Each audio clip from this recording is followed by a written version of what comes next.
एक बार की बात है, एक राजा था। उसकी एक बहुत सुंदर बेटी थी, इतनी खूबसूरत जैसे कोई परी। जब राजकुमारी की शादी की उम्र आई तो राजा ने पूरे राज्य में ऐलान कर दिया, जो कोई भी मेरी बेटी द्वारा फेंका गया सेब पकड़ लेगा वही उससे शादी करेगा। देश विदेश से राजकुमार आए, लेकिन कोई भी वो सेब नहीं पकड़ पाया। केवल एक गरीब लड़का जिसका नाम सलीम था, उसने वो सेब पकड़ लिया। राजा को ये मंजूर नहीं था। वो नहीं चाहता था कि उसकी बेटी की शादी किसी गरीब से हो, इसलिए उसने चाल चली। उसने सलीम को कहा कि महल के सारे खरगोशों की देखभाल करो, अगर एक भी गायब हुआ तुम्हारा सिर कलम कर दिया जाएगा। लेकिन राजा खुद नहीं जानता था कि खरगोश कितने हैं। लड़का परेशान हो गया। वो जमीन पर बैठा सोचता रहा क्या करे। रात को अचानक एक अजीब हवा चली और एक बूढ़ा आदमी उसके सामने प्रकट हुआ। उसने लड़के को एक बांसुरी दी और कहा, इस सीटी से तुम सभी खरगोशों को नियंत्रित कर सकते हो। अगली सुबह सारे खरगोश छोड़ दिए गए। वे इधर उधर भागने लगे। महल में हंगामा मच गया। तभी लड़के ने सीटी बजाई और सारे खरगोश सीधी लाइन में खड़े हो गए। राजा को गुस्सा आ गया कि उसकी चाल भी बेकार गई, तो उसने अपनी बेटी को एक गरीब के वेश में भेजा। उसने कहा, जाकर उस लड़के से एक खरगोश ले आओ। अगर लड़के ने खरगोश दे दिया तो उसे दोषी ठहराकर शादी रद्द की जा सके। राजकुमारी गई,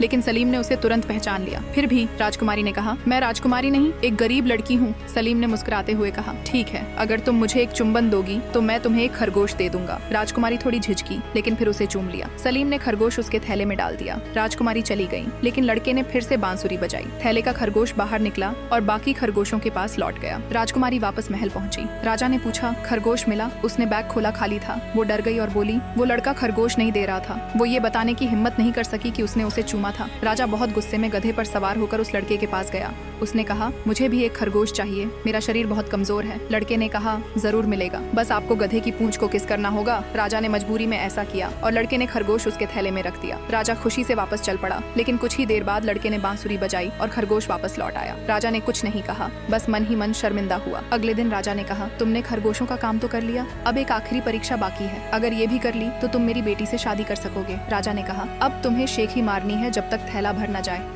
लड़का शुरू हुआ, बढ़ा चढ़ाकर बातें करने लगा, लेकिन थैला खाली ही रहा। फिर उसने कहा, जब मैंने खरगोश छोड़े थे तो राजकुमारी आई थी और उसने मुझे चूमा था। राजकुमारी शर्म से लाल हो गई। फिर लड़के ने आगे कहा, और फिर राजा साहब आए थे, उन्होंने तो गधे की पूंछ को ही चूम लिया। बस इतना सुनते ही राजा बोला, बस थैला भर गया। राजा के पास कोई बहाना नहीं बचा था। उसने राजकुमारी की शादी उसी गरीब लड़के से कर दी। समय बीत, राजा की मृत्यु के बाद वही लड़का राजा बन गया, राजकुमारी और वह सुख से रहने लगे और उनके इतने बच्चे हुए जितने महल में खरगोश थे।